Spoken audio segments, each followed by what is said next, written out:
What's up, everybody? Today is Tuesday, April 13th, and this is In Case You Missed Psychology 2. Well, if you're watching this, that means that you were unable to make it to class today, and that is okay. Hope you're well. Hope those around you are well, and I hope you're having a good day. Nothing too fancy, but kind of cool at the same time. How about let's go with that? All right, so what I'm going to do is I'm going to run you through the things we did today in class, along with a couple of reminders and the new assignment for this week. So let's get going. The reminders, first of all, late work. If you did not turn in the 5 foolproof ways to stay motivated assignment, I put those in the grade book as zeros as of this morning. So remember that you only have 1 week in this class to get your late work turned in. And then if I don't get that by next Monday at midnight, they're going to stay zeros forever.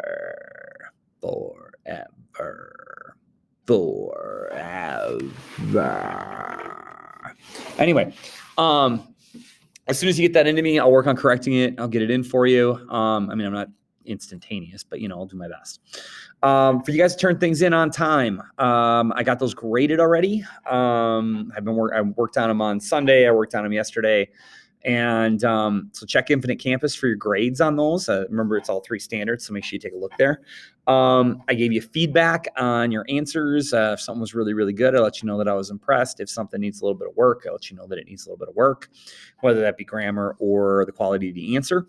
And remember, if you want to take that feedback and apply it by redoing pieces of things where you struggled, make sure you resubmit it. If you do not resubmit it, I won't know to grade it. So if you just go in and you mark things as resolved or resolve them, I'm not going to know unless you turn it back in. So please make sure that if you go through and take the time to use the feedback to do something, that I know to regrade it. Okay. All right. Basically schedule for the week. Today, what we're going to do is we're going to finish up hunger and thirst. Tomorrow, we're going to talk about non-survival motivations. And then on Thursday, we're going to talk about emotion. Friday is going to be test day. So we're going to have you guys come to class on Friday. And we are going to attendance, and do trivia. And then I'll give you guys some helpful hints and reminders about the test. And we'll let you rock and roll away on that. If you have any questions or issues, please make sure and let me know. Don't forget, on the test, you're going to be able to use any notes you've collected. So make sure you're getting some screenshots or something of these slides. I'm trying to think if there's anything else big that I'm thinking of. Apparently not. Okay. All right, here we go. We're going to look at a couple of slides today. Okay. Now, there we go. So yesterday we talked about all the different reasons why your body knows it's hungry. We talked about the hypothalamus, blood sugar's low, external factors and things like that. But we're going to throw in a little bit of stuff about hunger and weight here. And with you guys, I'm going to stick pretty close to the slide. I picked this picture because this is a man who is a sumo wrestler. And he is considered small for what he does, and so I need to remember that weight and size are a matter of perspective, first and foremost. And it's something you have to work hard to change. You have to have discipline to keep it going over the long haul. And that if it seems too easy, or if it seems easy, it may actually be too easy. Okay. So when it comes to hunger and weight, remember that very simply, most people eat beyond what motivation tells them to do. And what I mean by that is a couple of things. First of all, the part of your brain that is registering the need for hunger and thirst and all those different things is called the hypothalamus. The hypothalamus is constantly taking readouts about things in your body, including whether or not you have the nutrients you need to be able to do the things that you want to do. So the problem is, when you eat, it takes your brain like 30 to 40 minutes to tell the rest of your body that you're full. So you'll keep eating beyond that. And so first of all, your brain cheats you by letting you eat more than you probably should. But then also we go off a lot of external cues. It smells good. It tastes good. Well, they offered me dessert. It's right there. But even something as simple as a 20-ounce bottle of soda is actually 2.5 servings of soda. If you go to Culver's and you order a value meal, that's more than 1 serving of food. If you go to a place like the Outback Steakhouse, I think I read once that the average plate of food that you order there is like over 2 servings. Now, if you get the bloomin' onion and share that with your family and you get a soda, you might be clocking in at 3.5 servings worth of food at your restaurant. And so it's important to know when you're done. It's important to also have an idea of what's healthy. And obviously, it's also important to have an idea of what kind of foods are going to best suit you for what it is that you need.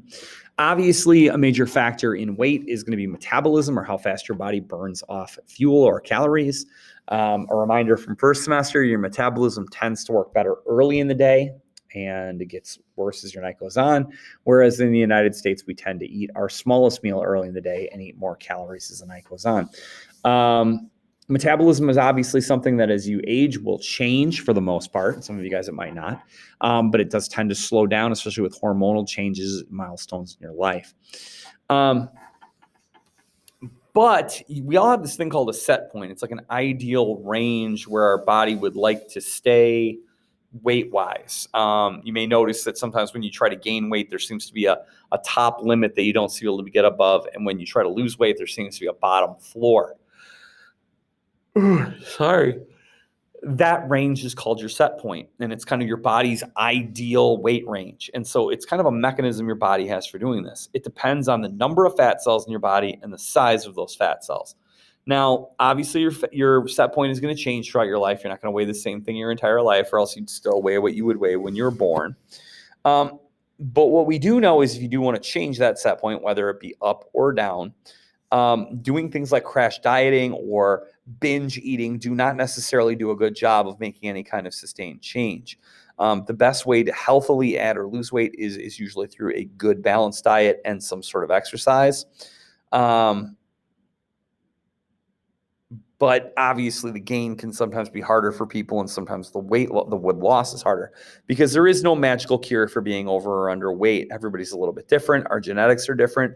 The way that our body's hormonal systems work and the way that our body processes and retains food is a little bit difficult and different for each one of us. Okay. Now, some tips from the American Medical Association is try not to use food as a reward or a punishment. Okay. Now, unfortunately, you probably had this done against you when you were smaller, and those thoughts have stuck with you. And so maybe if you're having a really good day, you go and you grab a hamburger, or you grab an ice cream, or you go to the refrigerator and get out whatever it is that you keep as a reward. Okay. At the same time, maybe when some of you guys were younger, you were punished by people withholding food. No snack. You don't get to eat dinner, and you go to bed without dinner. And they have actually found that people that were treated that way generally tend to self-punish later in life. That can form unhealthy eating habits and an unhealthy relationship with food. Okay. Now, water. It'll help if I clicked on the right thing. Thirst is obviously another survival motivation that goes along with hunger. And obviously water is an important part of who you are. You can go, I think the longest anyone's gone without food is 74 days. Generally, I think you can make it about 60. Don't try it, though. It's damaging. But you can only go about 3-4 days without water. Now, the reason for that is you are roughly 60 to 70% water. Your heart's about 73% water. Your lungs are 83% water. And if you are dehydrated, your brain size, your brain mass actually starts to shrink. And so your body requires water to function well. If your brain, your heart, and your lungs are mostly water, then you need to make sure that you're taking in a healthy amount and that you're not dehydrated. Problem is, there's no extra place to store water. So it's not like if I drink 200 ounces of water today, but only drink 50 tomorrow, oh, don't worry, I'll kick on what I didn't use yesterday. The body constantly is taking readouts of whether or not it needs it. And the sensors that do that are located within the blood vessels and the intestines. Now, water, obviously, is something that we go through a lot of. Our body sheds it. It needs to replace it. Our body uses it up, and we need to replace it. And the hard part is there's no magical. They used to say 8-ounce glasses of water per day, 64 ounces, that'll do it. But the reality is that is not a tried and true formula. We're all different based on the size of our body, our athletic output, how much work we do in a day, temperatures, humidities, things like that. But we do know that our body is in constant need of water. They've actually found that in some people who are older, when they've false diagnosed dementia on people who have just been clinically and medically dehydrated. Okay. Now, all the need for and the need to stop drinking water is all registered again by the hypothalamus. So it's working together with those sensors in the intestine. Okay. Obviously, going without water for 3 to 4 days can be catastrophic. It causes a loss in brain mass, causes the lungs to stop functioning, the organs to malfunction, and eventually, obviously, can lead to death. Now, the last thing, and I think I've got to get to the right class here, so I need to move me if I can. Okay. Actually, I'm going to move the whole window, and then I'm going to do this, and then I'm going to do this, and then I'm going to move myself back to this. Oh boy. Under the classwork tab, there is motivation and emotion final assignment. It is motivation the doc itself is called motivation, physical factors that guide behavior. You've got some reading. I highlighted a passage for you that you're going to use for something. You've got about 2.5 pages of reading, nothing too crazy. You've got 4 questions that go along with that reading. And then there's a link to a crash course video for this unit of psychology and 2 questions that go along with that. That is going to be due on Monday by midnight. Please make sure and use any work time you have for me to work on that. All right. That's really kind of it for today. We finished up survival motivations. Tomorrow, we're going to look at non-survival motivations. Thanks a lot. We'll see you later. Bye-bye.